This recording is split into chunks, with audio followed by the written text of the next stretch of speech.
Hello, my name's Andrew Laws and welcome to this week's edition of The Filter email. Just as my weekly reminder that I'm not going to put the links for all the articles I'm talking about in the notes for the video or podcast you're listening to. The only way to get the links to the articles is to subscribe to The Filter. The URL is appearing magically down there. Okay, brilliant. Let's get on with it. We've got some three very, very interesting and useful articles I'm bringing to your attention this week. The first one is about a little device called the Rabbit. It's a little tiny thing, about half the size of a phone, and it's a kind of an AI, I don't want to say companion, it's an AI tool. It's allegedly much, much better than Alexa, Siri, or anything like that. Yeah, my Alexa didn't wake up then.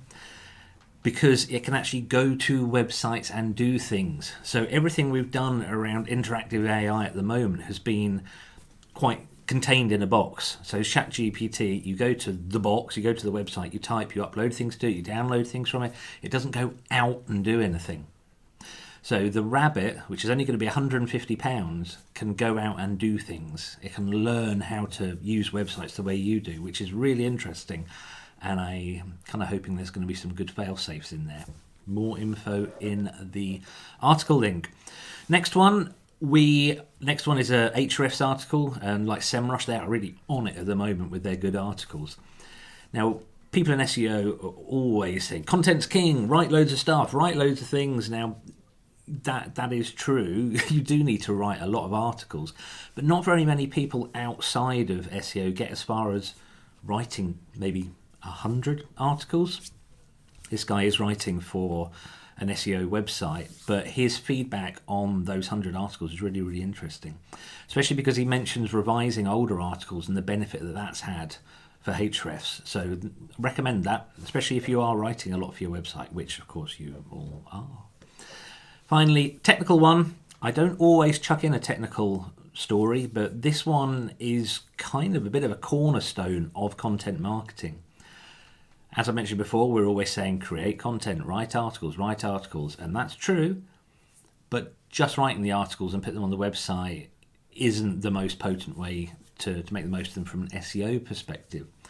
For that, you need to get your categorization in your blog, for example, set up right, and this can include what we do in the URL. This is a big part of what we do for a lot of client sites, especially if they've already got a lot of content. We do a lot of work to help them put that content into a context. Right, so finally we have, actually just before finally, we have an article from Bex, who works here at Yeseo.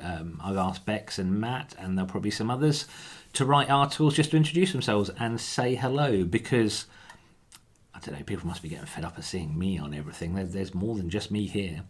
So that's a really nice little article. It's also very funny. Bex is one of the many people we're involved with here at Yeseo who are musicians, so there's some interesting stories about that. And then finally, the meme.